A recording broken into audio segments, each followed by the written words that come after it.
Bismillahirrahmanirrahim. Ibu-ibu sehat? Suami aman?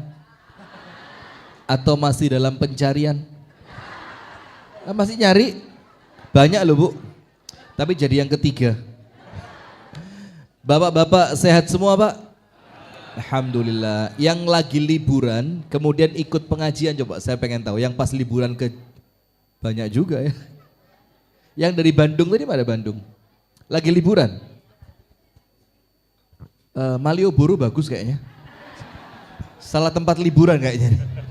Jazakillah khair. Mudah-mudahan semuanya oleh Allah diberikan berkah, rahmat dan pertolongannya. Amin. Bismillahirrahmanirrahim. Assalamualaikum warahmatullahi wabarakatuh. Waalaikumsalam warahmatullahi wabarakatuh. Innal hamdalillah nahmaduhu wa nasta'inuhu wa nastaghfiruh wa nastahdihi wa natubu ilaih. Wa na'udzu billahi min syururi anfusina wa min sayyiati a'malina. Man yahdihillah fala mudilla lah wa man yudlil fala hadiya lah. Ashhadu an la ilaha illallah wa ashhadu anna Muhammadan abduhu wa rasuluh sallallahu alaihi wa ala alihi wa ashabihi wa man walah. A'udzu billahi minasy syaithanir rajim. Ya ayyuhalladzina amanu taqullaha haqqa tuqatih wa la tamutunna illa wa antum muslimun. Allahumma inna nas'aluka ilman nafi'a wa rizqan tayyiba wa amalan mutaqabbala. Amin ya rabbal alamin. Amma ba'du. Hadirin sekalian, ibu-ibu dan bapak-bapak, teman-teman serta adik-adik sekalian, jamaah pengajian akhir tahun Masjid Gede Kauman Yogyakarta, yang semoga kita bersama senantiasa mendapatkan pertolongan dari Allah. Amin. Alhamdulillah, thumma alhamdulillah, thumma alhamdulillah. Terus alhamdulillah. Karena di tengah-tengah hiruk pikuk manusia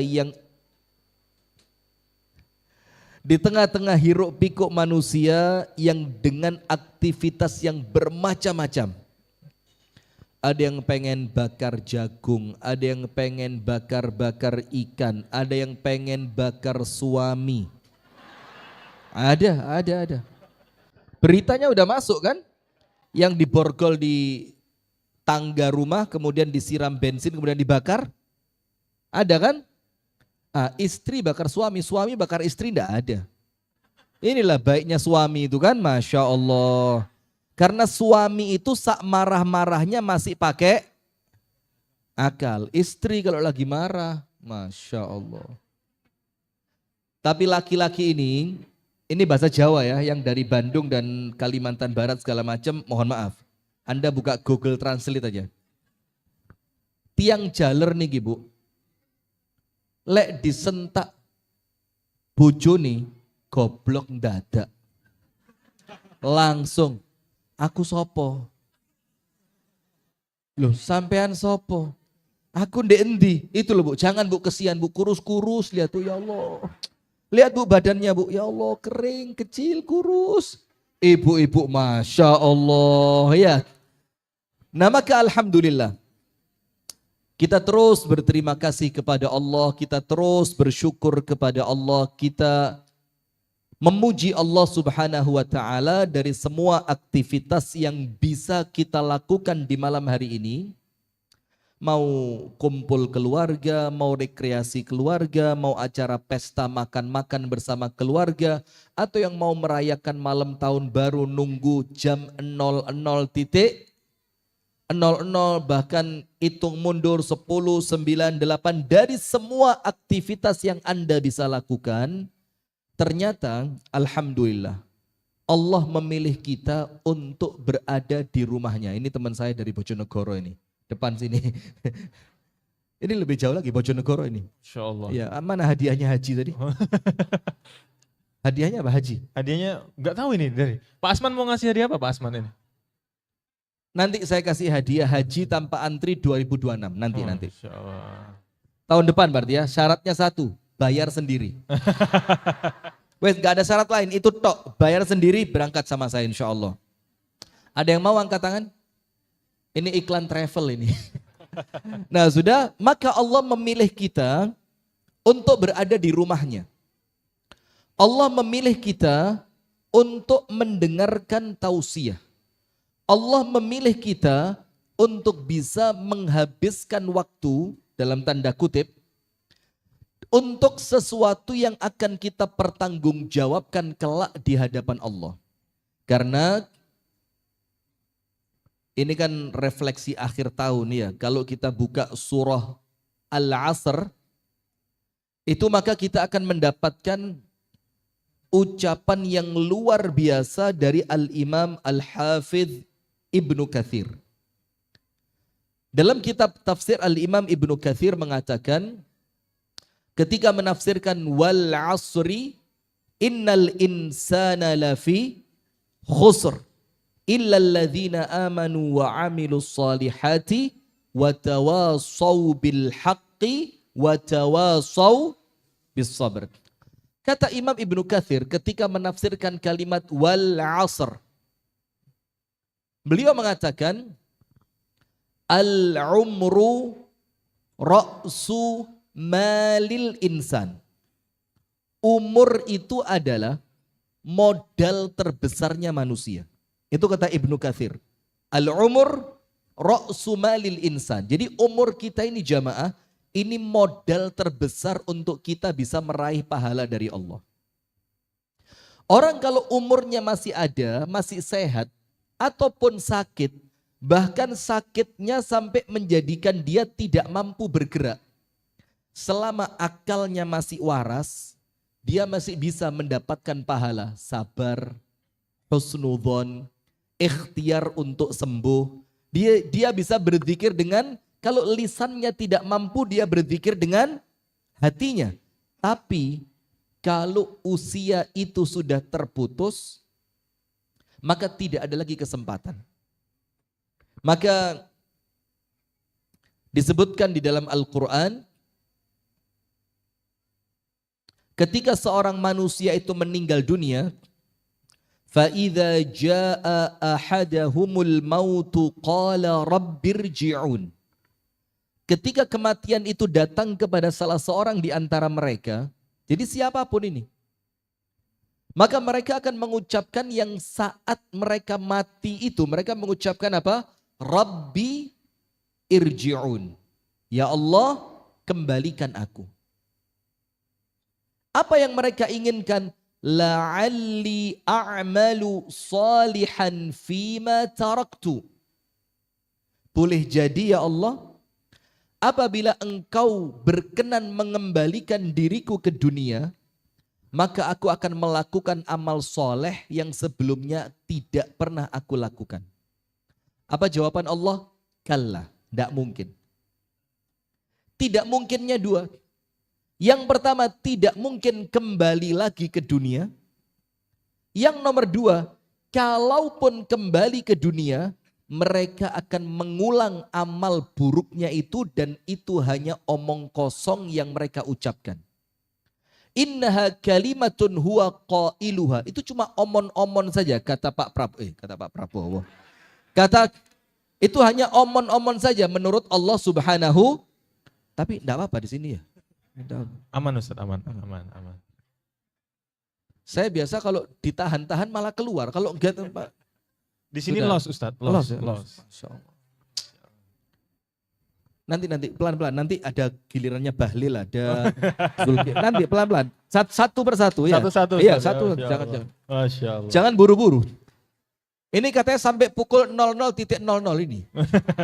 Nanti kita hitung mundur ya. Nah sudah. Maka Allah mengucapkan, kalla, tidak mungkin. Yang pertama, tidak mungkin orang yang wafat itu kembali ke dunia. Yang kedua, kalaupun mereka kembali, tidak mungkin mereka jadi orang baik. Innaha kalimatun huwa qailuha. Itu cuma omong kosong yang mereka ucapkan saja. Nah maka dengan itu, ketika kita memahami bahwasannya umur ini merupakan modal terbesarnya manusia, maka manfaatkan sebaik-baiknya. Saya senantiasa ngomong sama teman-teman, sama saya sendiri, kalau mau keluar rumah, agar tidak menyesal kalau kita kembali dalam keadaan tidak bernyawa. Bisa apa enggak? Pontianak bahaya ini. Ini kalau balik ke sana, pesawat apa? Masya Allah, cuaca lagi tidak baik-baik saja ini. Luar biasa. Itu teman saya kemarin Jakarta Malang, itu dari Malang bonus Bali. Jadi mau mendarat di Bandara Abdurrahman Saleh, dia muter-muter sampai ke Masya Allah Pak. Apa enggak ditunda aja pulangnya? Nah sudah, maka ketika sudah meninggal dunia, saat-saat seperti ini, itulah yang kita impikan. Nah maka dengan itu, suatu hari, Al-Imam Al-Hasan Al-Basri, Imam Hasan Basri, itu jalan sama murid-muridnya, kemudian ketemu kuburan. Maka Imam Hasan Basri mengatakan kepada muridnya, Qifu, berhenti dulu, berhenti. Terus Imam Hasan Basri tanya, apakah jenazah yang telah masuk ke alam kubur ini mereka bisa keluar lagi? Muridnya kompak menjawab, ma yakhrujun. Tidak bisa keluar. Imam Hasan Basri tanya pertanyaan kedua, kalau mereka keluar, apa sekiranya yang mereka lakukan? Sekali lagi Bu, sekali lagi, saya tak gini. Ayo biar pas, ayo. Ayo, mumpung bisa loh, ayo bismillah.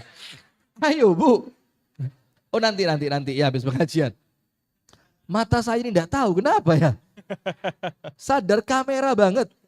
Jadi ketika ada yang selfie backgroundnya badan saya gitu kelihatan saya, Masya Allah. Sudah. Maka kata Imam Hasan Basri pertanyaan kedua. Kalau mereka tidak bisa keluar dari alam kubur, pertanyaannya satu. Kalau mereka mampu keluar, apa yang mereka lakukan? Kalau mereka bisa keluar, kira-kira mereka mau ngapain? Dijawab oleh muridnya, yatubun, wa yatasaddaqun, wa yusallun, wa yang lain. Mereka akan tobat kepada Allah, bertaubat. Mereka akan bersedekah, mereka akan sholat, mereka terus disebutkan semua amal soleh yang menjadi impian orang yang telah meninggal dunia. Terus Imam Hasan Basri tanya ketiga kalinya, kalau begitu bisa enggak mereka mengamalkan apa yang mereka angan-angankan itu? Muridnya bilang, ya tentu sudah tidak bisa. Ditutup kalimat ini oleh Imam Hasan Basri dengan kalimat yang luar biasa. Ketika mereka menginginkan itu dalam keadaan mereka tidak mampu, maka semua yang mereka inginkan adalah tugas kalian yang masih hidup sebelum kalian menjadi seperti mereka. Paham adik-adik? Dek, paham ge? Ini PAUD dari PAUD mana ini? PAUD Melati? Oh PAUD Cempaka, Masya Allah, bagus ya. Nah maka dengan itu, dari kesempatan kita di malam hari ini jamaah, ini luar biasa. Ketika kita bisa punya pilihan-pilihan yang lain, ternyata Allah memilihkan kita tempat ini untuk mampu mempertanggungjawabkan waktu yang telah kita lewati. Mudah-mudahan Allah Ta'ala memberikan kepada kita taufik untuk senantiasa mampu menggunakan waktu sebaik-baiknya. Amin ya Rabbal Alamin. Salawat beriring salam semoga tercurahkan kepada uswah kita, suri tauladan kita, Nabi besar, Nabi agung, An-Nabi Muhammad sallallahu alaihi wasallam. Di mana Nabi Muhammad sallallahu alaihi wasallam bersabda, "Idza mata ibnu Adam inqata'a anhu 'amaluhu illa min thalathin." Kalau manusia itu meninggal, mati, wafat, terputus semua peluang dia untuk beramal. Putus semua. Jadi peluangnya dia untuk beramal terputus. Dia mau tobat, tidak bisa lagi. Dia mau sholat, tidak bisa lagi. Dia mau beristighfar, tidak bisa lagi. Semua amal kebaikan terputus darinya. Kecuali 3 perkara. Amalnya sudah berhenti, pahalanya tetap mengalir. Itulah yang dibilang 3 amal yang pahalanya tidak terputus. Nomor 1, illa min shadaqatin jariyah. Sedekah jariyah. Sedekah jariyah itu sedekah yang Anda keluarkan manfaatnya panjang untuk kaum muslimin. Wakaf, bikin sekolah, bikin masjid, wakaf Al-Quran, bikin sumur, dan yang lain. Sedekah jariyah. Yang kedua, au ilmin yuntafa'u bihi. Ilmu yang bermanfaat. Dan ilmu yang bermanfaat ini jamaah, memang yang paling utama ilmu agama. Ngajarin wudhu, ngajarin sholat, ngajarin baca Al-Quran. Itu yang paling utama. Karena sepanjang umur ilmu itu akan terus dia gunakan. Kalau Anda yang mengajarkannya, maka sepanjang dia menggunakannya, maka Anda dapat pahala. Amin ya Rabbal Alamin.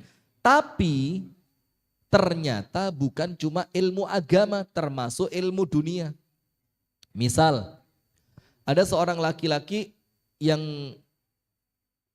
di PHK dari tempat dia bekerja. Kemudian istrinya tidak punya keahlian untuk bekerja. Sementara temannya punya kemampuan membuat apa? Kue basah. Maka diajarin, Mbak, tak ajarin bikin kue basah. Diajarin sama dia, nanti pemasarannya saya bantu. Sampai pada akhirnya dia bisa berjualan kue basah, berjualan kue yang lain dengan ilmu yang diberikan, maka selama ilmu itu mendatangkan kebaikan, pahalanya tetap mengalir. Nah, itu ilmu yang bermanfaat. Bagaimana Islam itu begitu memuliakan ilmu. Yang ketiga, awwaladin salihin yad'u lahu, atau anak soleh yang senantiasa mendoakan orang tua. Sampai para ulama itu mengatakan apa?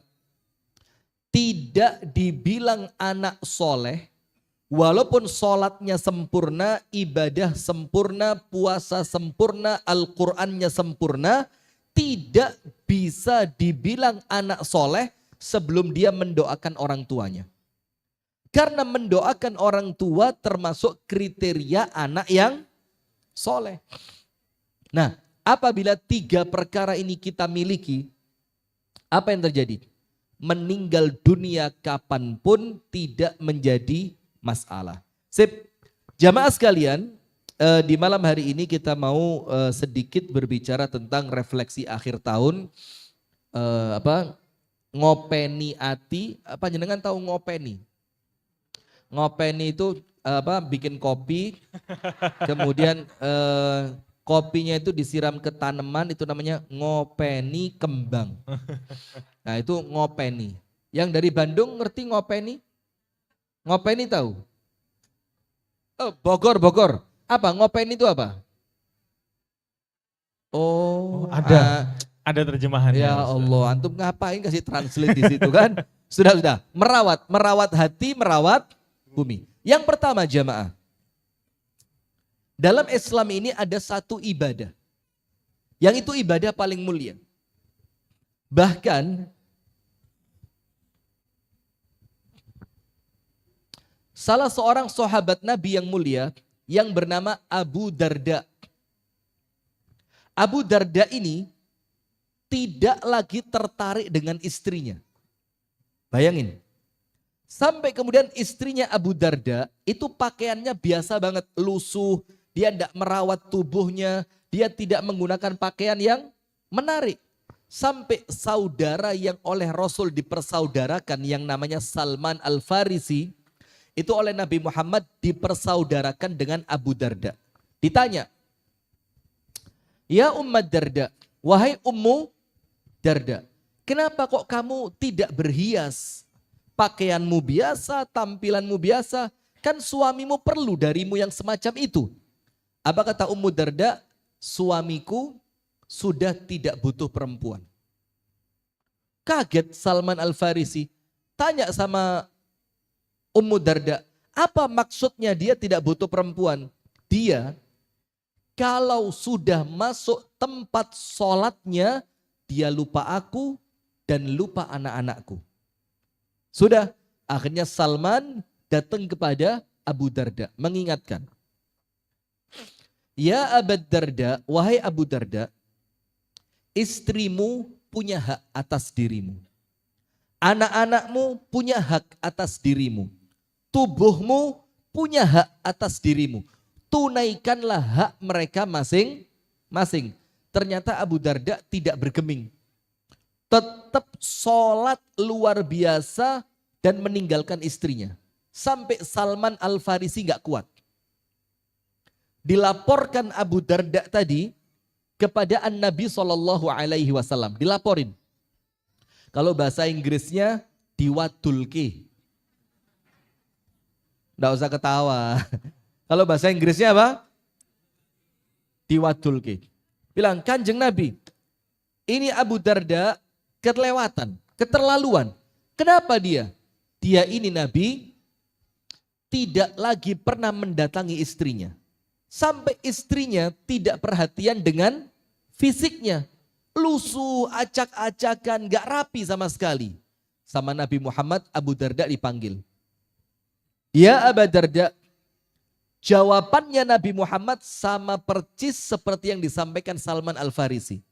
Istrimu punya hak yang wajib engkau tunaikan. Anak-anakmu punya hak yang wajib engkau tunaikan. Fisikmu, tubuhmu, perutmu punya hak yang harus ditunaikan. Nah, setelah itu Abu Darda membagi malam menjadi 3. Ada untuk istrinya, ada untuk istirahat, ada untuk sholat tahajud. Nah, yang mau saya sampaikan tentang Abu Darda ini adalah ibadahnya Abu Darda yang diceritakan oleh istrinya. Ketika ditanya oleh Salman Al-Farisi, Ma a'zamu ibadati Abi Darda fi baitihi. Salman tanya sama Ummu Darda, Ummu Darda, saya mau tanya, ibadahnya Abu Darda kalau dia sedang berada di rumah, yang paling besar itu ibadah apa? Apa jawabannya, Bu? Bukan sholat, bukan baca Quran, bukan zikir, bukan doa, bukan puasa, bukan yang lainnya. Ternyata ibadah terbesarnya Abu Darda di dalam rumahnya, kata Ummu Darda apa? At-tafakkur. Apa itu? Tafakkur. Berpikir tentang keagungan alam semesta, tentang penciptaan alam semesta. Wa fi anfusikum afala tubsirun. Dan di dalam diri kalian, kata Allah, tidakkah kalian perhatikan? Nah, maka di sini ada satu ibadah mulia yang namanya ibadah tafakkur. Afala yatafakkarun. Allah mengajak kita untuk berpikir. Nah, salah satu di antara tafakkur, Anda silakan buka di buku-bukunya para ulama, wabil khusus buku yang berbicara tentang tazkiyah. Tentang apa? Tazkiyah. Ada satu tafakkur yang luar biasa, yaitu kalau bahasa kita muhasabah. Muhasabah itu kalau bahasa Indonesianya apa? Intrupsi. Tahu saya sengaja biar Anda ketawa gitu aja. Kalau bahasa Indonesianya apa? Introspeksi. Jadi membaca diri. Itulah ibadah yang mulia, yang itu merupakan salah satu titik di dalam ilmu tazkiyah. Jadi orang kalau mau tazkiyatun nafs, itu salah satu ayat yang dipakai Wa fi anfusikum afala tubsirun. Di dalam diri kalian, kenapa tidak kalian baca? Bagaimana mata ini bekerja, bagaimana jari-jari kita bisa digerakkan, bagaimana jantung tetap memompa, bagaimana paru-paru, bagaimana ginjal, limpa, semuanya itu bisa bekerja. Nah, termasuk dari bagian muhasabah itu 2. Nomor 1, muhasabatun nafsi ala ma qad madha. Memuhasabah diri atas apa yang telah terjadi. Ah, ini untuk panjenengan mungkin muhasabah setahun terakhir. Mulai awal 2025 sampai sekarang kita berada di penghujung 2025. Karena itu ibadah. Difikir, apa yang telah saya lakukan? Apa capaian-capaian saya? Apa prestasi yang telah saya ukir? Apa perbuatan saya yang bermanfaat untuk banyak orang? Mulai al-muhasabatu atau muhasabatu nafsi ala ma qad madha. Baca yang telah lewat. Muhasabah yang kedua, wa muhasabatun nafsi alal akhirah. Memuhasabah diri untuk kehidupan akhirat.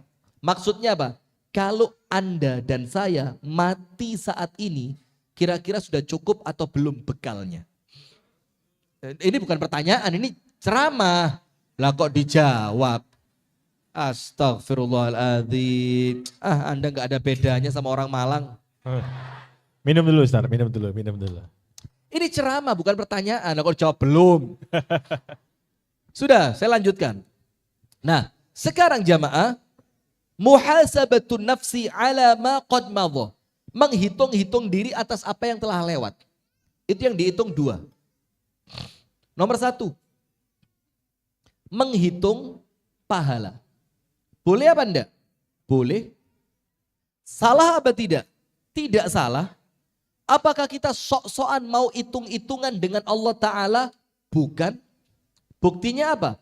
Allah memberikan kepada kita iming-iming, bukan omon-omon. Allah memberikan iming-iming. Iming-iming itu apa? Sesuatu yang membuat kita tertarik. Contoh, sholat sendiri dibandingkan sholat berjamaah. Sholat di Indonesia dibandingkan sholat di 2 Masjidil Haram. Itu kan ada angka-angka. Yang angka-angka itu bisa kita hitung secara kasar yang menjadikan kita ngerti. Oh, nampaknya pencapaian saya dalam perkara ini. Menghitung pahala. Dihitung ibadahnya seperti apa. Al-Quran yang telah saya baca seberapa banyak. Sudah berapa kali khatam Al-Quran di tahun 2025. Berapa kali silaturahim ke rumah orang tua. Berapa kali kita membantu proyek-proyek sosial. Itu mulai dihitung, dicek, perlahan, difikir pelan-pelan. Dan yang kedua, memuhasabah dosa. Apa? Dosa. Nah, kalau ini gak usah dihitung, pasti banyak. Gak usah dihitung, pasti banyak. Nah, tapi begini. Kapan waktu yang terbaik untuk muhasabah itu? Para ulama mengatakan ada di 2 waktu. Ini yang terbaik untuk muhasabah. Nomor 1. Dubura kulli sholawati al-khams. Di setiap selesai sholat 5 waktu. Habis subuh. Duduk sejenak. Difikir. Tadi malam saya tidurnya baca doa enggak ya? Tadi malam saya tidur dalam keadaan berwudu atau tidak? Tadi malam sebelum tidur saya sempat baca zikir apa tidak? Terus ketika terbangun di waktu malam, apa yang saya lakukan? Itu memuhasabah diri yaumian, harian. Itu dilakukan setiap selesai sholat fardu. Nah, itulah maka Allah menjadikan 5 waktu ini nikmat luar biasa. Menjadikan kita tidak sempat lupa kepada Allah dalam waktu yang panjang. Oleh Allah dipaksa dalam tanda kutip ingat lagi, ingat lagi, ingat lagi. Karena sholat itu apa? Wa aqimis sholata li dzikri. Dirikanlah sholat agar kalian mengingatku, yaitu Allah. Nah sekarang lihat.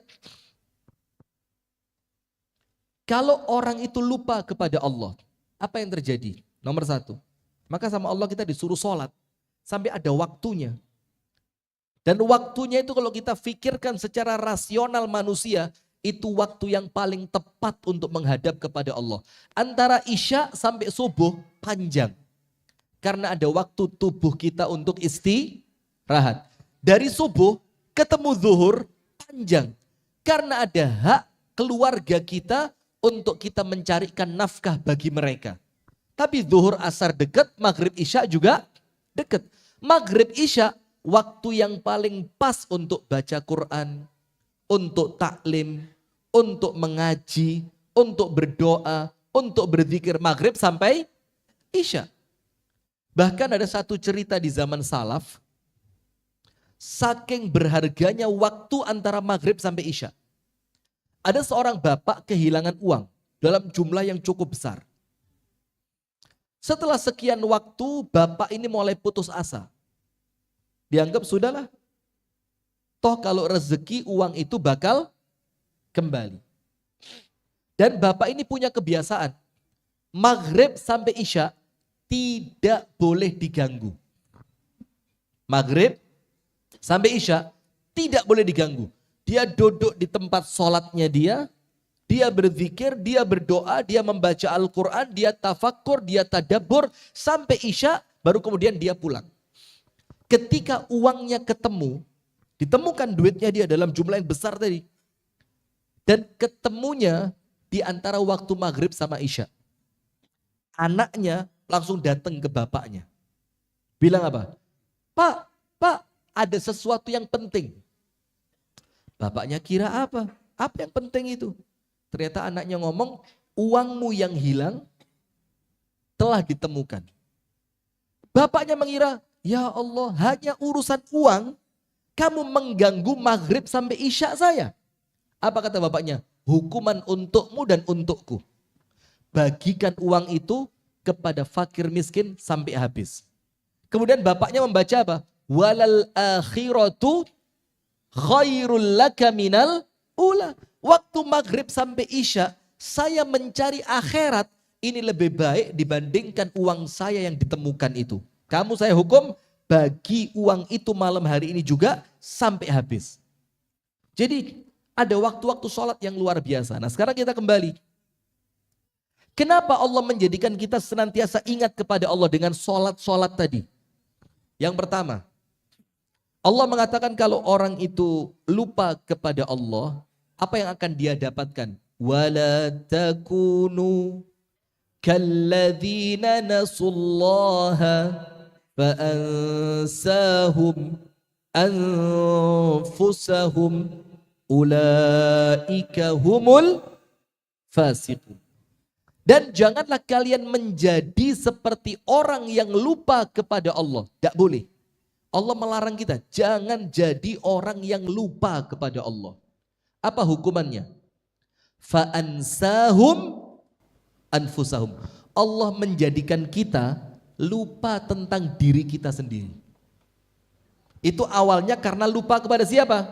Allah. Maksudnya apa? Lupa terhadap diri sendiri. Tidak tahu mana yang halal, mana yang haram. Tidak ngerti, diembat semua. Tidak ngerti mana hutan yang harus dilindungi, mana tambang. Sabar, ketawanya pelan-pelan aja. Saya nggak sedang belain Raja Juli ya. Cuma Raja Juli nih Pak, kita harus objektif. Dia dapat ampasnya. Karena menteri-menteri yang sebelumnya, setuju nggak? Setuju. Muhammadiyah Pak. Luar biasa, luar biasa. Luar biasa. Insya Allah. Pak Zul yang lagi nonton, Pak Zul ini. Oh, Zulhas luar biasa Bu. Ada pejabat mau angkat beras loh. Loh ya loh Mak. Anda kalau otaknya suudon aja udah. Astagfirullah. Jarang-jarang ada pejabat mau turun langsung Pak. Ini pejabat turun langsung Anda hina. Gak asik. Itu yang digendong 5 kilo, yang di belakangnya dia tontonan itu. Masya Allah. Suudzon. Tontonan. Itu maksud saya, ya. Tontonan. Sudah lanjut. Maka Allah menjadikan dia tidak ngerti mana yang baik, mana yang buruk, mana yang manfaat, mana yang mudharat, mana yang sunnah, mana yang bid'ah, mana yang tauhid, mana yang syirik, mana yang sesuai syariat, mana yang tidak sesuai syariat, mana teman yang baik, mana teman yang buruk, mana pekerjaan yang mulia, mana pekerjaan yang tercela, dia tidak ngerti. Kenapa tidak mengerti? Karena hukuman dari Allah ketika dia lupa kepada Allah. Maka sampai Nabi Muhammad SAW itu seringkali kalau Bilal bin Rabah itu muncul di hatinya Rasul apa? Ini sholat nih. Maka Rasulullah tanya, Bilal, sudahkah datang waktu untuk sholat? Ketika dibilang sudah, segerakan Bilal. Kalau belum, Rasulullah bilang tunggu dulu Bilal. Kemudian Rasulullah mengatakan apa? Arihna biha ya Bilal. Jadikan kami ini tenang, istirahat. Jadikan hati kita ini nyaman dengan ibadah sholat. Maka Nabi Muhammad mengatakan apa? Hubbiba ilayya min dunyakumut thalath. Dari dunia kita ini Rasulullah tidak ikut-ikut. Maka ketika Rasul mengatakan dunia, Rasul tidak mengatakan duniaku, tapi apa? Dunia kalian. Sampai Rasul bilang apa? Mali walid dunia. Apa urusanku dengan dunia ini? Sampai Rasulullah mengatakan, Allahumma la aisha illa aishul akhirati. Ya Allah, tidak ada hidup yang hamba cari kecuali kehidupan akhirat. Lah orang kalau hidupnya begitu Pak, ya begini. Seperti Pak Prabowo itu, Masya Allah. Luar biasa, apalagi Seskap itu. Seskapnya siapa namanya? Teddy. Teddy. Pak Teddy, begini. Hidupnya untuk akhirat ini Pak. Nah sudah, maka Rasulullah itu ketika muncul masalah, apa yang terjadi? Fazi'a ila salat. Langsung yang Rasul lakukan salat. Karena Rasul tahu salat ini solusi itu. Solusi. Salat ini apa? Solusi. Jadi ketika seorang salat dia dapat penyelesaian. Maka saya dapat omongan dari guru saya, Ustadz Sofyan Nur Al-Makki Al-Marbu Al-Banjari hafizahullah. Beliau mengatakan begini, kalau perkara dunia yang remeh saja, ini buat status bagus ini. Apalagi kalau direkam gitu, boh tambah keren. Ya, Pak. Ibu-ibu mana kameranya? Ayo. Oh HP jelek ya, takut kelihatan. Masya Allah. Jangan-jangan nanti wajah saya blur jadinya. Ini wajah udah kena matahari laut, ketambahan HP jelek, Masya Allah. Sudah, kata beliau begini, kalau urusan dunia yang remeh ini tidak bisa terselesaikan dengan sholat kalian, maka jangan berharap urusan akhirat itu selesai dengan sholat. Coba bayangin, kalau dunia yang remeh saja dengan sholat tidak beres, lalu bagaimana sholat yang semacam itu akan membereskan urusan akhirat? Tidak mungkin. Nah sudah, maka Rasulullah mengatakan hubbiba ilayya min dunyakumut thalath. Dari dunia kalian ini Allah menjadikan aku mencintai cuma 3. Jadi yang dicintai Rasul di dunia ini berapa?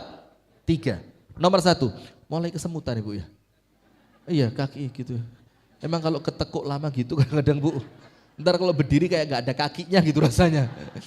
Sudah. Sama saya juga gitu, itu ciri-ciri kurang air putih,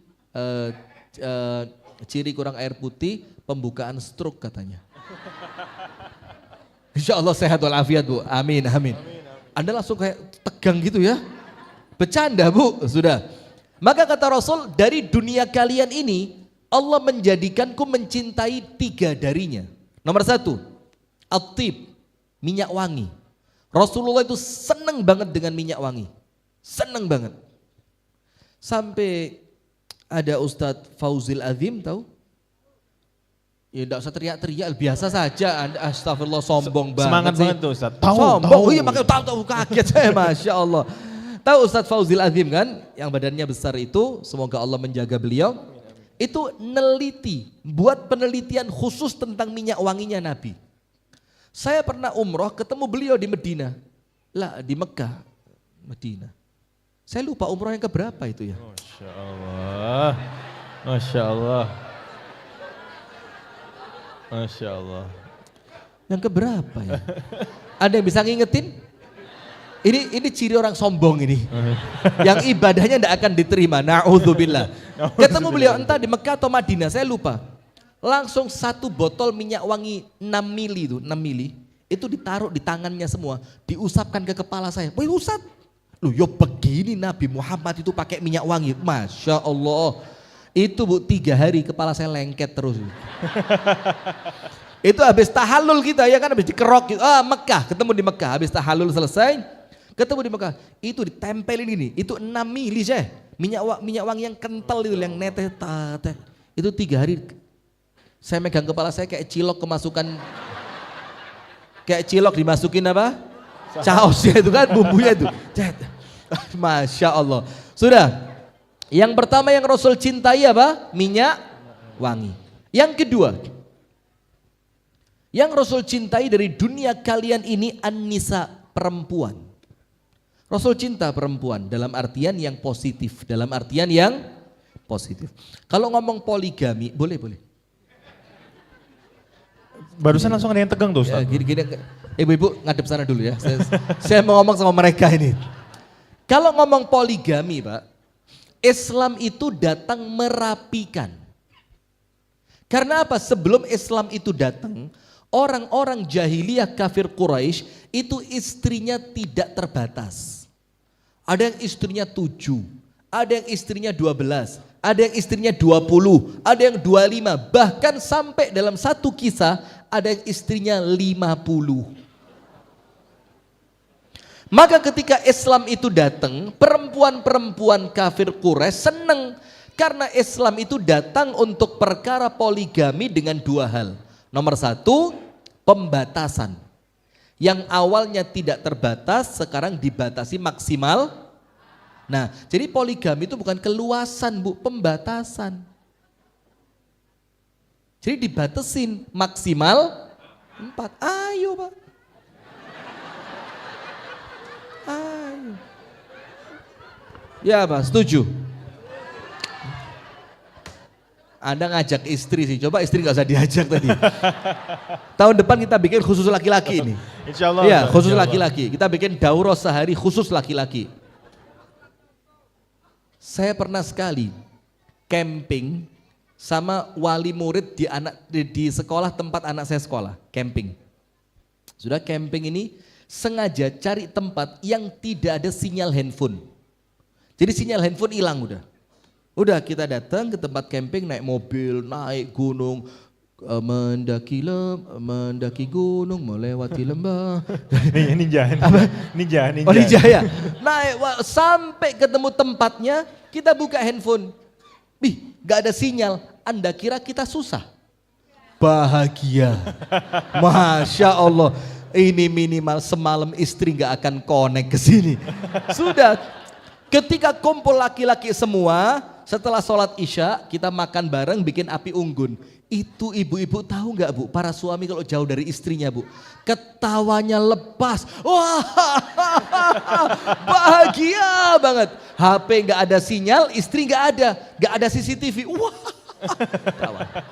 Besok pagi main bola, game segala macam, bahagia ketawa. Siang waktunya pulang, balik culun lagi. Ya Allah, ada apa gerangan dengan para istri ini ya? Ada apa Bu? Kenapa suami kalau di depan Anda kok tertekan itu kenapa? Sudahlah, tidak penting. Nah maka yang pertama Islam itu datang dengan pembatasan jumlah. Yang awalnya tidak terbatas dibatasi berapa? 4. Islam datang yang kedua tentang poligami dengan apa? Asas keadilan. Yang itu tidak dikenal oleh orang Arab jahiliyah. Jadi ketika istrinya lebih dari 1, dia mau datang sama istri yang manapun, dia mau meninggalkan istri yang manapun, tidak ada hukumnya. Maka poligami itu di dalam Islam itu terhormat, mulia. Maka ayo Pak.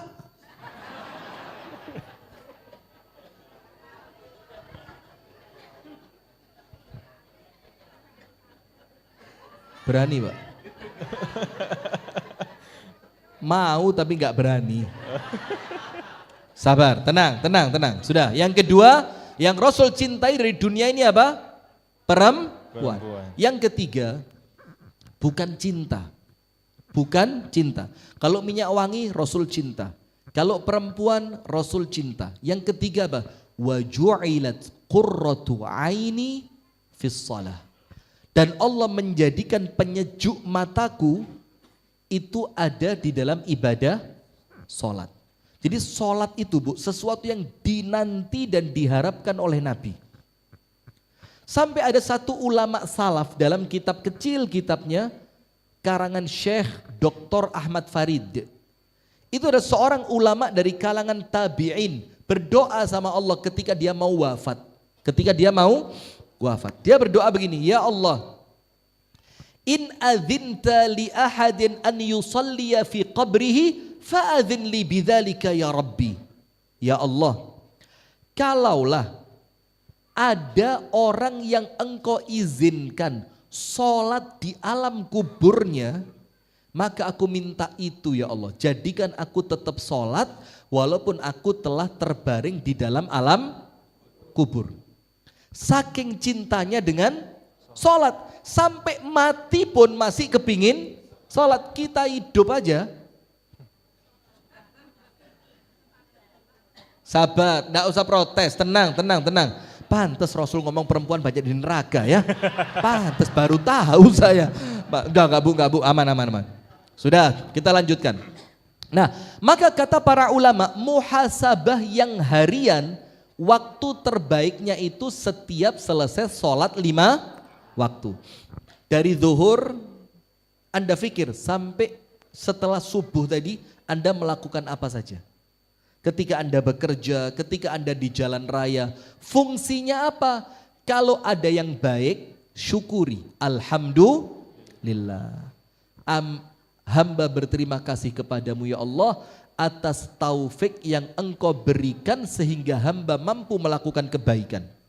Kalau ternyata ketemu ada buruk, dosa, maksiat dan khilafnya, mumpung masih ada kesempatan, cepat-cepat istighfar.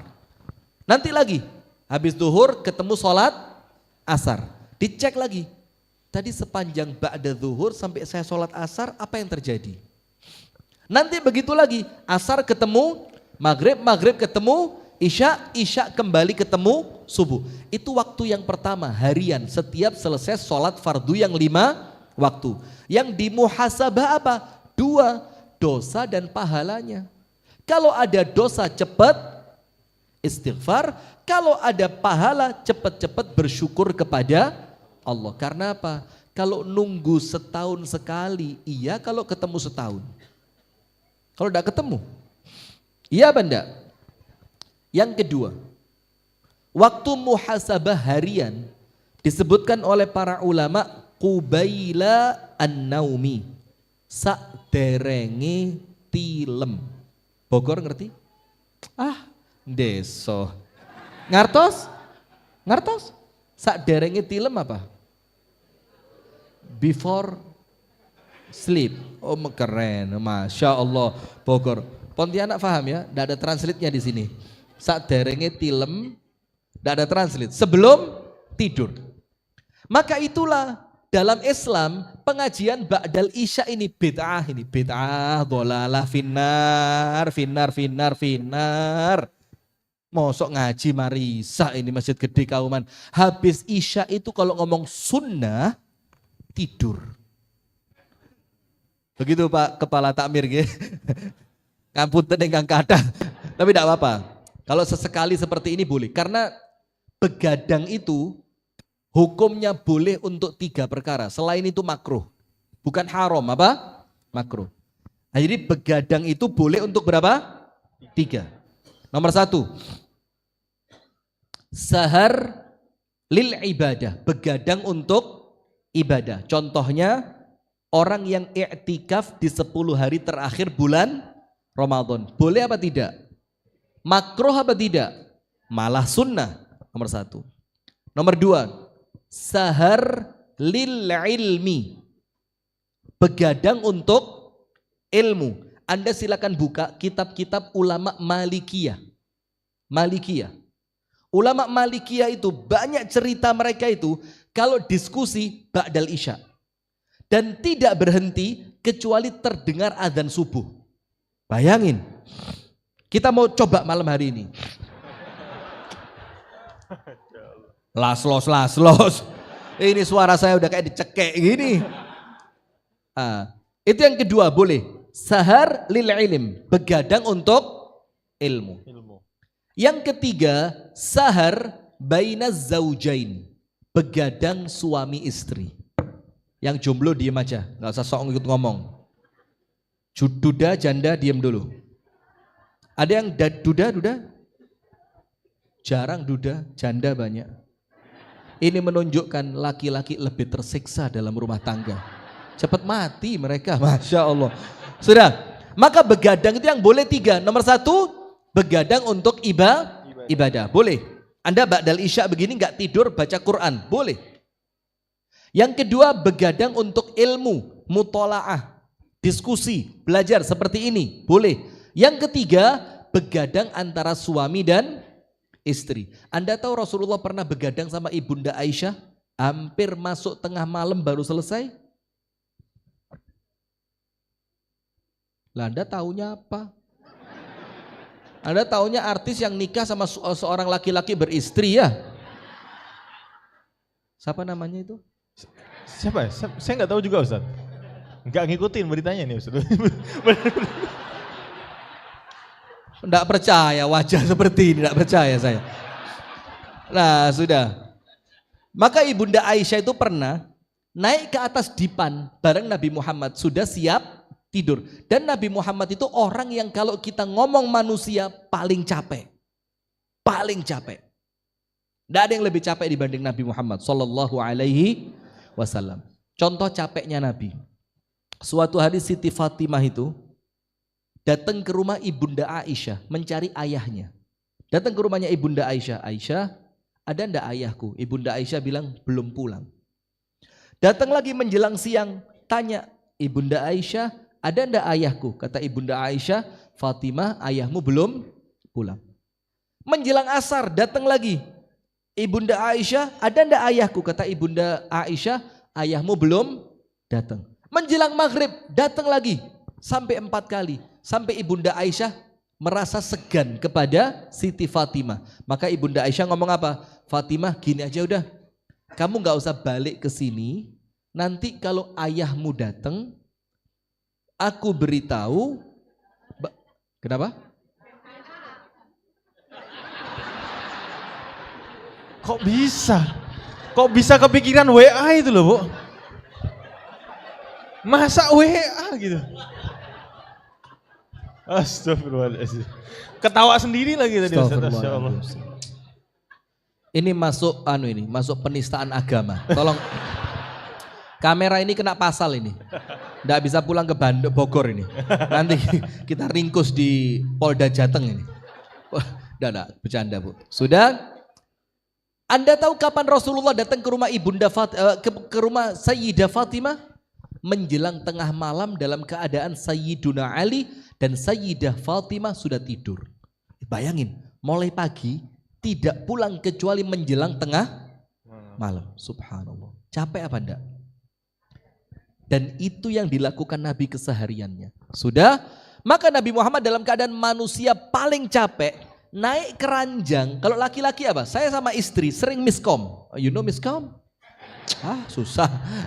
Sering miskom. Jadi persepsi saya dengan istri slack. Ngerti slack? Slack. Ya, saya ke utara, dia ke atas. Jadi tidak ketemu. Kita muternya gini, dia gini. Begini ceritanya. Saya kalau sampai rumah, pikiran saya satu, istirahat, tidur. Istri saya kalau saya datang mikirnya apa? Jalan-jalan, makan-makan. Masya Allah. Padahal saya ini udah capek di luar, ketemu anda saya harus sok keren, sok asik gini kan. Sudah nanti ketemu takmir lagi saya bercanda, Masya Allah Pak bagaimana sehat? Aslinya saya tidak suka banyak omong, diem aslinya. Tapi karena, gak usah kaget. Asli kok, ya Allah. Ngerusak. Lu saya lagi jaim-jaiman. Apa ini? Antum jangan jadi jalan lagi. Masya Allah. Nah sudah. Maka Nabi Muhammad tidak naik ke atas kasur, waktunya istirahat. Ibunda Aisyah bilang apa? Ya Rasulullah, uhadithuka haditha. Ya Rasul, saya mau cerita. Rasul bilang, aduh, mau cerita? Tahu kan perempuan kalau cerita? Apa? Mulai latar belakang masalah, muqaddimah, penjabaran, nanti baru sampai masalah, penutup dan kesimpulan. Perempuan banget. Skripsi itu Ustaz. Skripsi. Sudah. Maka Rasulullah, Ibunda Aisyah bilang, ya Rasulullahi uhadithuka haditha. Saya mau cerita. Dan Rasul tahu, gak mungkin pendek. Anda tahu yang diceritain Bu, kisah 11 rumah tangga. Satu saja, namanya rumah tangga loh Pak. Naik, turun, kanan, kiri, marah, nangis, ketawa, rekreasi, diceritain. Itu satu. Ini berapa? 11. Dan Rasulullah mendengarkannya sampai tuntas. Dan saya kasih cara buat bapak-bapak. Kalau ibu-ibu cerita Pak. Ada 3 rumus. Rumus pertama. Katakan, masa? Padahal Anda gak dengerin, biarin aja. Masa gitu. Ntar dia dengar kata-kata masa, itu semakin semangat. Wah dengerin nih dia, dengerin. Terus. Nanti lama-lama tambahin lagi Pak. Kok gitu ya? Nah gitu. Tambahin penutupnya apa? Mudah-mudahan kita enggak ya. Nah itu selesai udah. Karena apa? Besok nggak mungkin tanya mereka. Karena perempuan itu selesai cerita ya udah selesai. Betul Bu?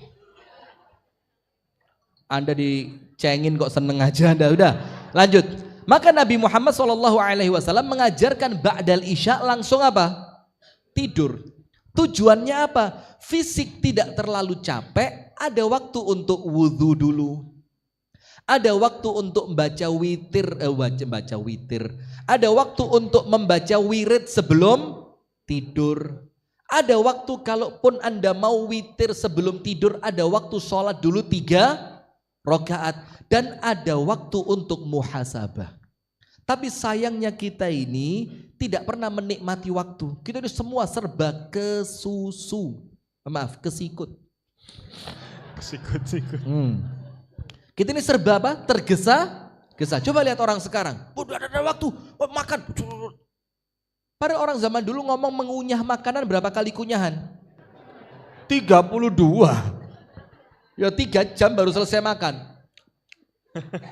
Ngitungnya pakai alat tasbih itu lagi. 30 dah. Baru 17. Yang habis bukan nasinya, giginya habis. Masya Allah. Nah sudah. Tapi lihat orang sekarang. Makan bareng istri tidak punya waktu. Jalan-jalan bareng anak tidak ada waktu. Olahraga tidak ada waktu. Diajak ngaji tidak ada waktu. Loh kok sok sibuk banget Anda? Loh, Pak Prabowo aja bisa jalan-jalan kok.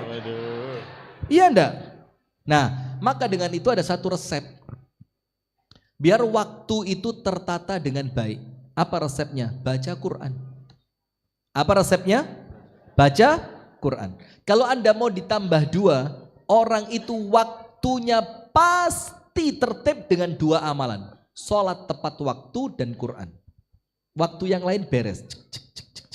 Mau ke rumah istri pertama, mau ke rumah istri kedua, mau ke istri itu semuanya ketata dengan baik. Setuju? Setuju? Nah sudah, maka baca Quran. Baca Quran itu untuk menjadikan waktu yang terkesan sempit itu menjadi luang. Ada satu cerita. Namanya Syekh Ali At-Tantawi. Syekh Ali Tantawi itu seorang ulama asli dari Tanto. Tanto itu Mesir, Tanto. Maka termasuk Ustadz Abdul Somad itu. Ustadz Abdul Somad itu lulusan Al-Azhar yang bukan di Kaironya, tapi yang di Tanto. Maka namanya Tantowiyah. Jadi presenter. Nah maka ini namanya Syekh Ali At-Tantawi. Ada seorang anak muda datang sama Syekh Ali Tantawi. Cerita apa? Ya Syekh, saya ini Syekh. Sampai jam. Saya tanya sampai jam berapa? Jam 11. Masya Allah. Jam 10. Saya tanya pemuda itu, Syekh, saya ini kerja di 2 tempat.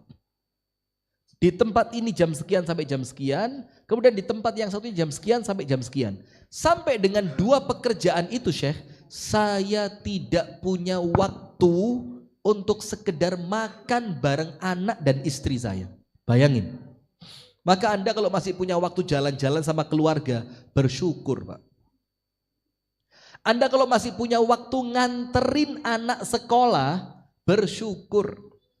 Anda kalau masih punya waktu silaturahim, duduk berjam-jam dengan orang tua Anda yang sudah sepuh, bersyukur. Ini lihat, kerja di 2 tempat, tidak punya waktu sekedar untuk makan bareng anak dan istrinya. Maka dia tanya, ya Syekh, dullani ala amalin urattibu bihi waqti. Ya Syekh, coba saya dikasih amalan Syekh, agar dengan amalan itu saya bisa merapikan waktu saya. Minimal saya bisa makan bareng anak dan istri saya. Apa kata Syekh Ali Tantawi? Iqra'il Qur'an rubu'as sa'ati qabla dawam. Bacalah Al-Quran 15 menit sebelum kamu berangkat kerja. Ini anak muda ngamuk, marah, angry bird, angry, gak ada birdnya, marah. Anak mudanya bilang, ya Syekh, saya ini kebanyakan kerjaan, gak punya waktu luang, kok ditambahi suruh baca Al-Quran, ini gak not make a sense. Apa bahasa Inggrisnya gak masuk akal? Make no sense. Make no sense. Sense. Itulah yang saya maksud. Terima kasih. Saya suka yang model begini. Nah sudah. Pokoknya sense. Sudah. Maka anak muda.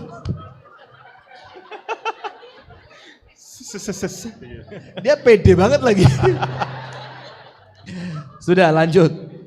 Maka subhanallah anak muda ini ngomong, ya Syekh, saya ini tidak punya waktu, kok ditambahi disuruh baca Al-Quran. Kata Syekhnya, sudah kamu yang tanya dikasih jawaban, jangan marah.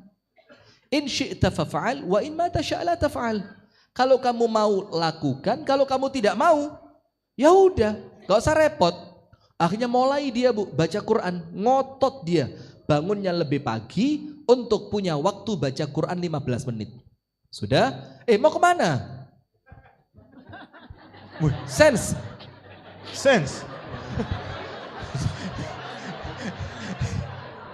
Kayaknya ini Ustadz, ada hajat di belakang. Ya udah. Saya khawatir begini yang kita bercandain. Atau masnya Intel ya itu mas ya? Bukan. Udah lanjut. Udah, dia bangun lebih pagi. Bangun, dia baca Quran. Sampai sepekan sukses. Tapi yang bikin dia heran, balik lagi alhamdulillah. Antum jangan pergi dulu. Antum penggembira di sini. Sudah? Subhanallah, masuk hari keempat itu bisa baca Al-Quran bukan 1/4 jam, tapi 1 juz. Sampai dia mikir, kok bisa lepas sampai 1 juz? Dia terusin sampai pekan kedua, bisa istiqomah baca setiap hari 1 juz, yang seharusnya kalau pakai sense tadi, sense tadi, seharusnya semakin banyak kepake baca Al-Quran, waktunya semakin habis, kan begitu? Ini yang bikin dia ajaib, banyak baca Quran, waktunya luang, waktunya longgar.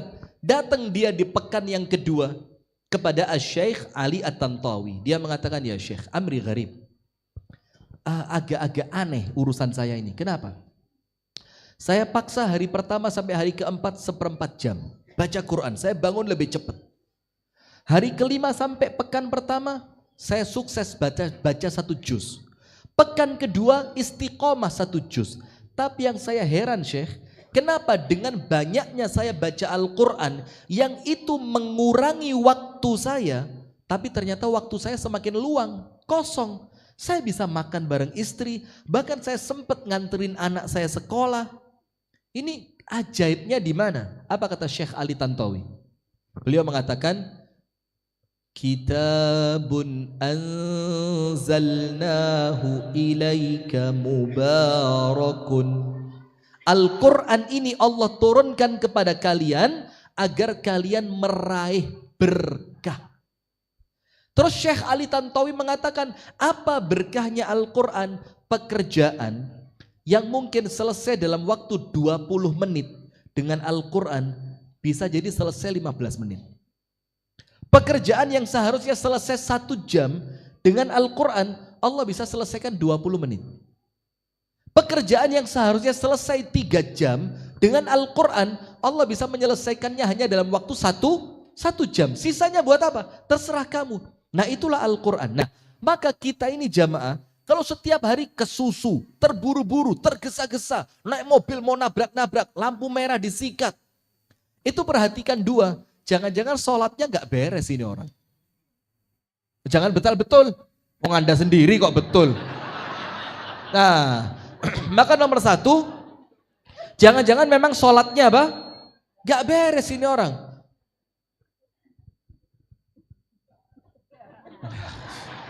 Saya tarik napas sampai lupa mau ngomong apa saya. Fawailul lil musallin alladzina hum an salatihim. Apa sahun dalam sholat itu? Kata Abdullah ibnu Abbas, alladzina yuakhiruna salata an waktiha. Yaitu orang yang mengakhirkan sholat sampai akhir waktunya. Itulah yang dibilang sahun. Allah bilang dia celaka. Salah satu bentuk celakanya apa? Waktunya tidak akan tertib. Deadline pekerjaan. Deadline apa headline? Deadline. Kalau headline news. Iya, news. Saya ini mau kepengen Inggris tapi kok malah malu-maluin. Sudah ya, maka deadline itu akan beres. Dengan apa? Sholat tepat waktu. Yang kedua, Quran. Maka perhatikan 2 ini. Dan gak usah ngelak sudah. Kalau kita merasa itu diri kita, waktunya muhasabah. Nah sekarang kita lanjutkan. Waktu muhasabah yang kedua sebelum tidur. Itulah kenapa Nabi Muhammad menganjurkan tidur sebelum Isya hukumnya apa? Apa? Ini ulama beda pendapat ya ini. Tidur sebelum Isya hukumnya makruh. Begadang ba'dal Isya makruh. Maka Rasulullah itu membenci tidur sebelum Isya dan membenci berbicara setelah Isya. Yang seperti ini kalau bukan karena ilmu dibenci sama Rasul. Nah, kenapa Rasul mengajarkan kita ba'dal Isya langsung tidur? Anda cek AI. Punya AI? AI. Cek AI. Anda cek di sana, pakai suara bisa, pakai tulisan bisa. Kalau bisa nulis loh ya. Pakai tulisan bisa, pakai suara bisa.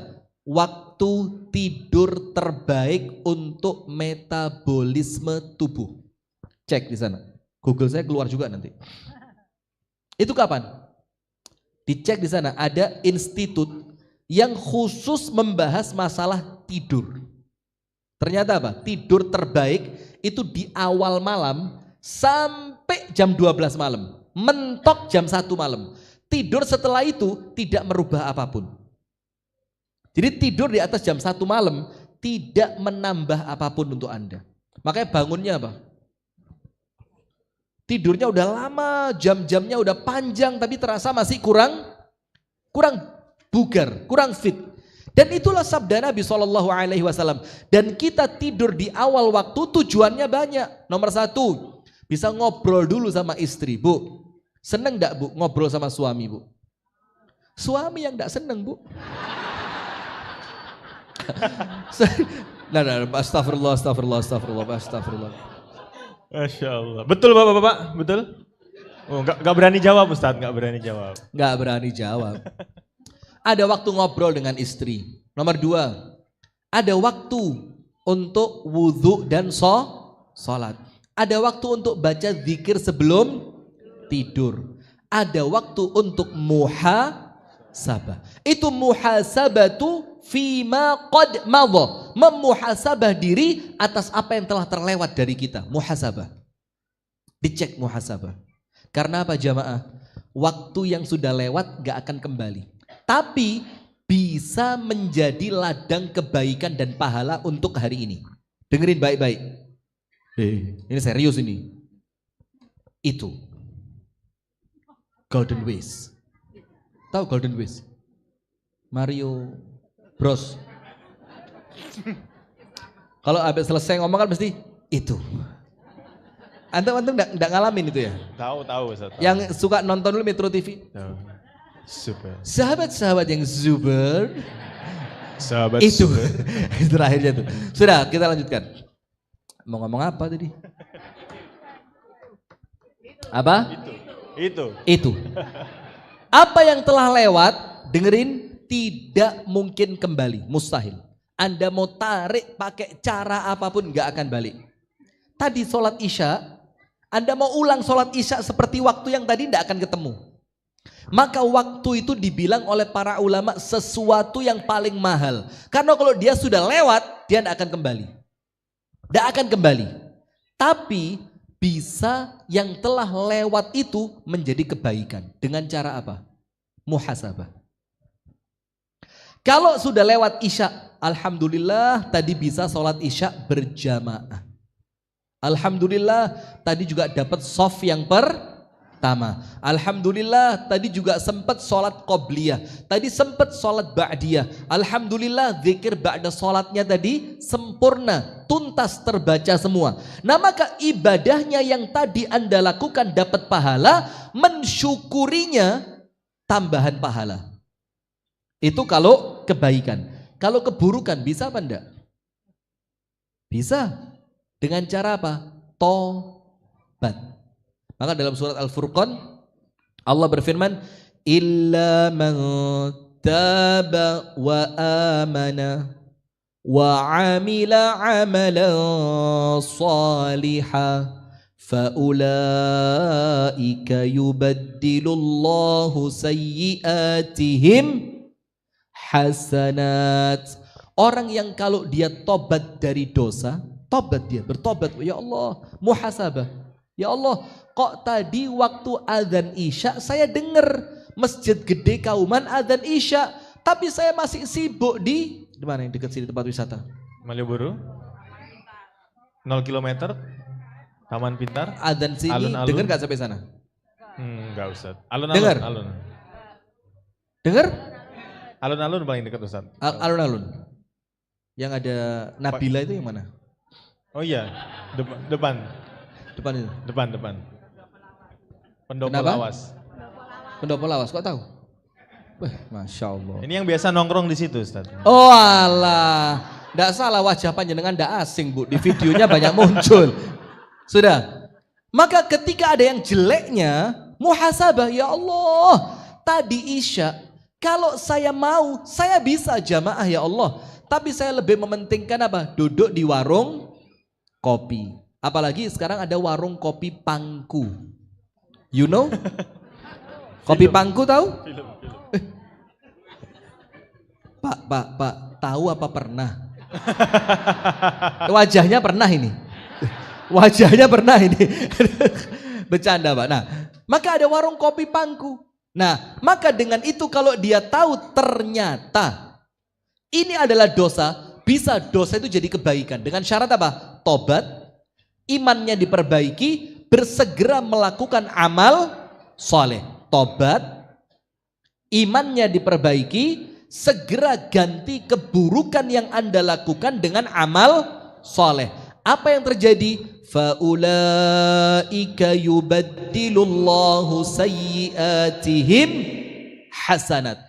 Jumlah dosa yang Anda kumpulkan oleh Allah diganti menjadi pahala. Amin ya rabbal alamin. Itu muhasabah untuk yang telah lalu. Sekarang poin terakhir. Muhasabah untuk yang akan datang. Ini mana buminya ini? Nanti terakhir ada buminya. Pokok kalau sudah nyebut bumi ini saya tidak kuat nahan. Ngomong Pak Bahlil itu tidak kuat saya. Tapi enggak tahu TikTok ini ramah dengan nama Pak Bahlil. Jadi kita ngomong Bahlil 1000 kali pun TikTok aman. Tapi ketika saya pengajian di Kediri, bab apa? Peperangan Rasulullah. Itu kita cerita perang segala macam, alat-alat segala macam, itu langsung peringatan, lama-lama ban, nggak boleh live 10 hari. Masya Allah. Jadi nampaknya Pak Bahlil lebih ramah dibanding lanjut. Sudah. Yang kedua, muhasabah untuk akhirat. Apa pertanyaan terbesarnya? The big, tanda tanya bahasa Inggrisnya apa? Question. Tanda tanya. Question ngerti saya. Tanda tanya itu loh. As. Big question mark. Oke, question mark. Yes. Tanda The tanya. big question mark. Ayo Pak, sen tadi sen. Question mark. Tanda tanya bahasa Inggrisnya apa? Oh, Shishbon. Thank you very much. Keren, bagus loh ini. Ini kita bisa bikin kamus baru loh ini. Bagus ya, matur suwun saya. Barakallahu fiik, jazakallahu khair, masya Allah. Lanjut ya. Tanda tanya besarnya cuma satu. Muhasabah untuk akhirat, tanda tanya besarnya satu. Kalau wafat sekarang, sudah siap atau belum? Ini sekali lagi bukan pertanyaan, ini ceramah. Kalau sekarang ternyata malaikat maut itu datang kepada Anda, amin ya Allah, amin, amin ya Allah, terima doa kami ya Allah, kepada Anda ya Allah. Kira-kira siap atau tidak? Dan maaf, rata-rata dari kita jawabannya sama. Belum siap. Ditambahi pertanyaannya, kalau belum siap, mau kapan siapnya? Tetap tidak siap. Kita kasih tahu, seminggu lagi mau, oh jangan. Jadi kalau malaikat maut bisa diajak duduk berunding di gedung DPR gitu, tarik menarik proyek, pasal dan segala, Masya Allah. Ya, saya biasanya ramah ceramah saya. Tidak tahu hari ini kok kelihatan Anda kok kepancing saya. Sudah? Kalau malaikat maut itu bisa diajak kompromi, kira-kira malaikat maut pun marah sama Anda. Lo njaluk mulu kapan? Jangan sekarang. Ya besok. Lu mau. Minggu ngarep. Bulan ngarep. Tahun ngarep. 1000 tahun gas. Mau 1000 tahun lagi. Orang Arab itu kalau bercandain temennya, jadi temen ulang tahun, terus minta doa. Doain dong panjang umur. Ayu tawilallahu fi umri, Allah panjangkan umur saya. Didoain apa? Tamut 50 aman ba'dan nas. Ya wis. Enggak apa-apa panjang umur. Kamu mati 50 tahun setelah manusia habis. Jadi manusia habis semua, Anda 50 tahun berikutnya baru mati. Mau? Lha ruwet ta menungso iki. Cepet emo suwe emo. Jadi enak, Ferrari punya Anda semua. Apalagi yang keren-keren? Apa? Sebumi ini punya Anda semua sudah. Itu pembalakan hutan PNKB. Itu kayu gelondongan yang ada nomornya dari jamur tadi Pak Ketua Takmir. Itu milik Anda. Anda mau lihat mobil Al-Fatihah. Mobil Alphard gitu ya. Itu punya Anda, bahkan showroomnya milik Anda. 50 tahun baru mati setelah manusia habis. Mau? Nah terus maunya apa? Rawon. Masya Allah. Ah, bagus. Masya Allah, Bagus. Masya Allah. Ini namanya sefrekuensi. Terus saya tanya, terus maunya apa? Rawon. Astagfirullah. Saya udah 2 hari gak makan rawon ini. Masya Allah. Sudah. Maka jamaah, ayo bismillah. Muhasabah untuk yang akan datang. Kalau sampai detik ini, saya pun sama.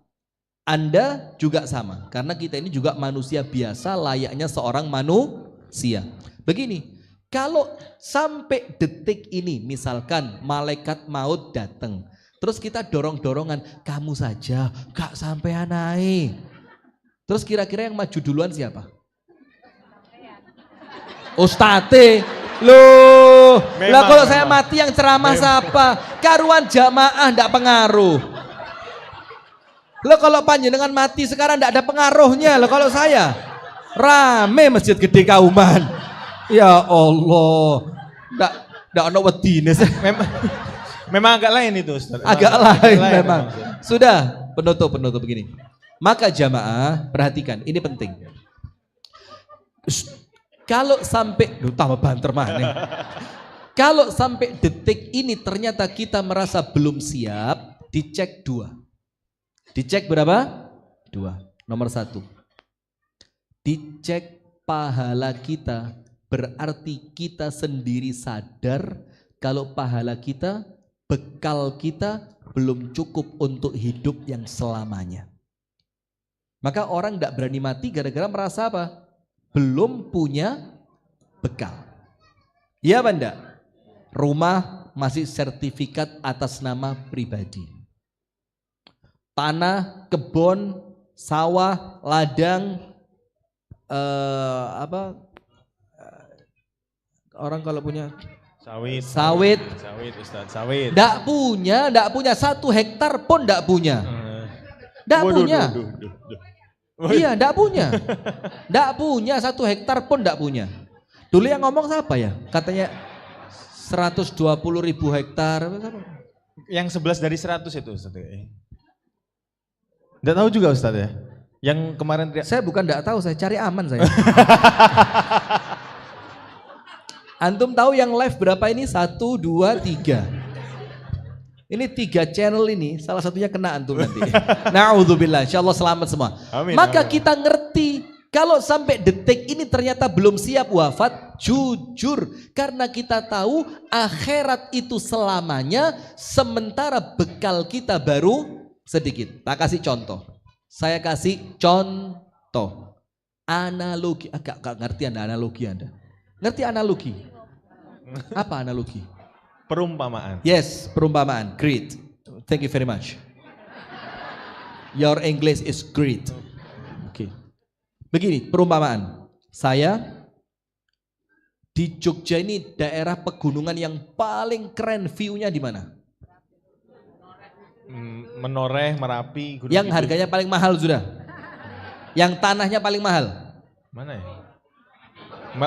Gunung Cetul. Gunung apa? Bahaya ini. Mesti kalau mereka ketawa ada yang aneh ini. Apa? Menoreh. Boleh. Menoreh. Saya sedang bangun villa di Menoreh. Tanahnya 5.000 meter. Dengerin dulu, enggak usah kaget, enggak usah gumunan. 5.000. Biasa aja. 5.000 meter.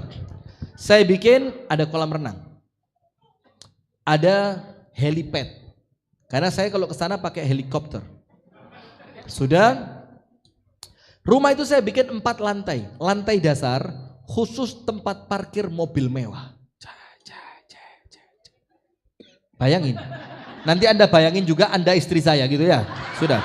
Cet gini. Mobil mewah. Jejer. Lantai 2 khusus ruang tamu.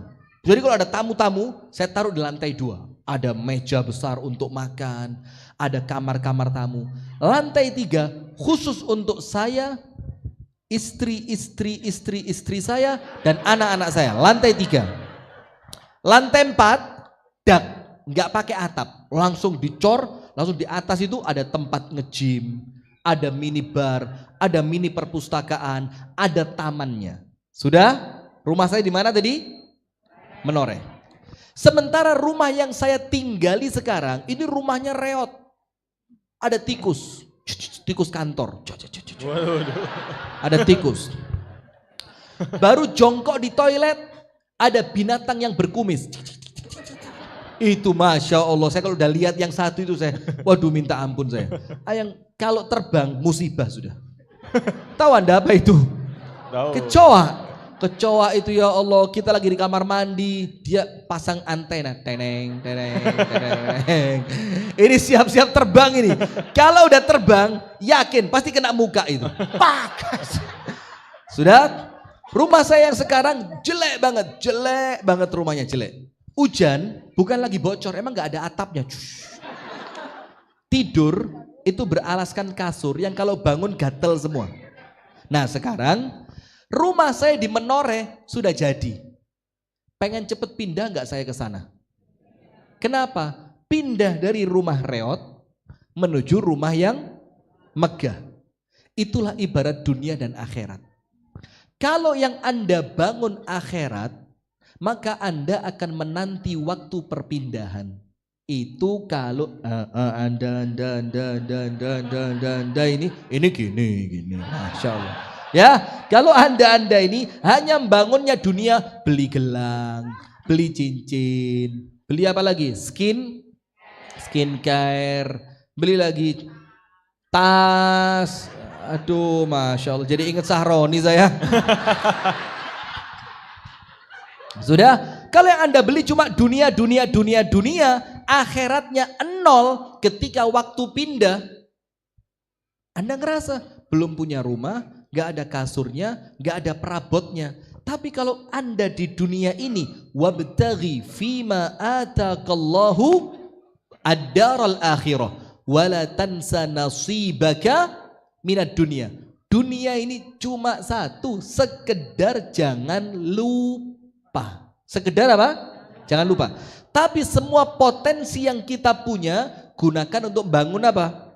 Akhirat. Itu muhasabahnya. Jadi kalau sampai detik ini takut mati, dicek banyak mana rekening dunia atau wakaf akhirat. Dicek aja. Nah, maka ibaratnya rumah tadi. Tapi kalau rumah di sini indah, di sana reot, Anda tidak akan mau pindah. Betul apa enggak? Ingat nggak acara TV swasta? Berapa tahun yang lalu? Tuker nasib. Ingat? Ada acara televisi tuker nasib? Itu kalau yang kaya pindah ke rumah orang miskin, enak rekreasi, sensasi. Nimbo, ya sensasi. Masak pakai api. Apinya nggak nyala, abunya ke sini ya. Sensasi. Tapi setelah 3 hari balik kaya. Lah yang miskin. Yang miskin. Masuk rumah orang kaya semalaman nggak tidur, main remote lampu.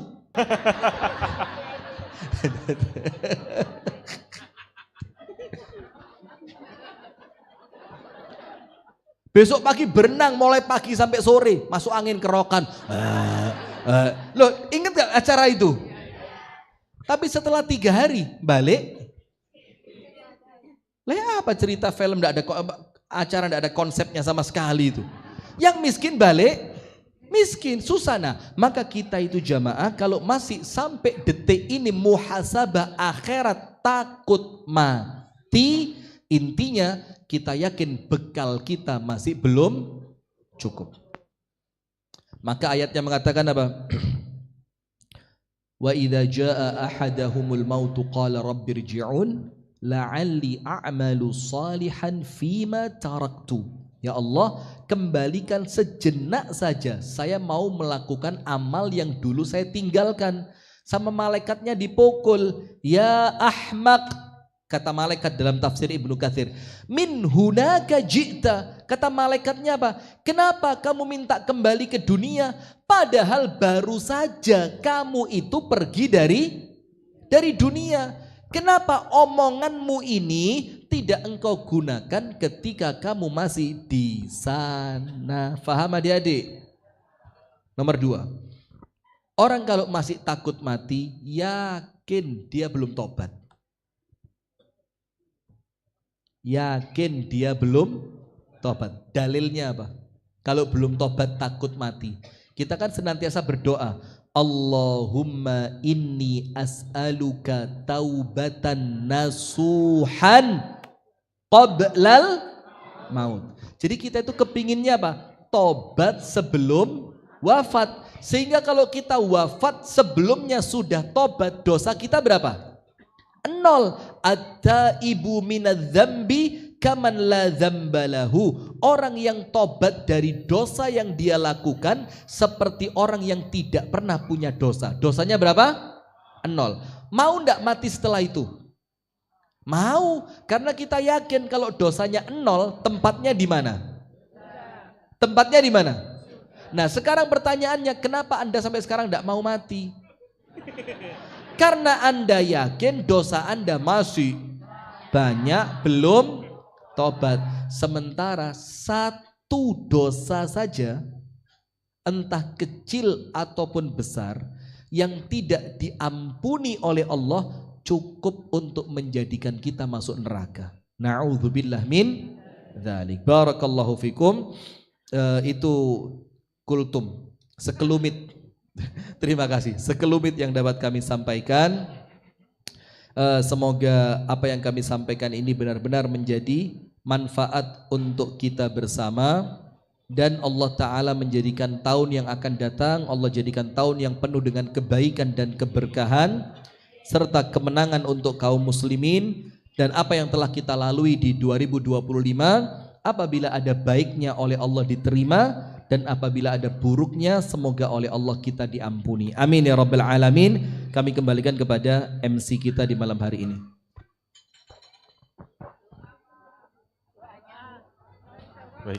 Baik, Bapak Ibu sekalian dimuliakan Allah, pada kesempatan ini mari bersama-sama kita akan berdoa, kita akan mendoakan saudara-saudara kita yang ada di Sumatera yang sampai dengan hari ini masih terdampak bencana. Sudah hampir 1 bulan lamanya. Baik Ustadz, mohon izin kami meminta kepada Ustadz Rifki Ja'far Thalib untuk memimpin doa. Ustadz Asman.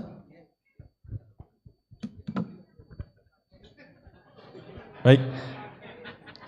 Mohon izin koreksi kepada Bapak Insinyur Haji Asman Latif, kami persilakan untuk memimpin doa.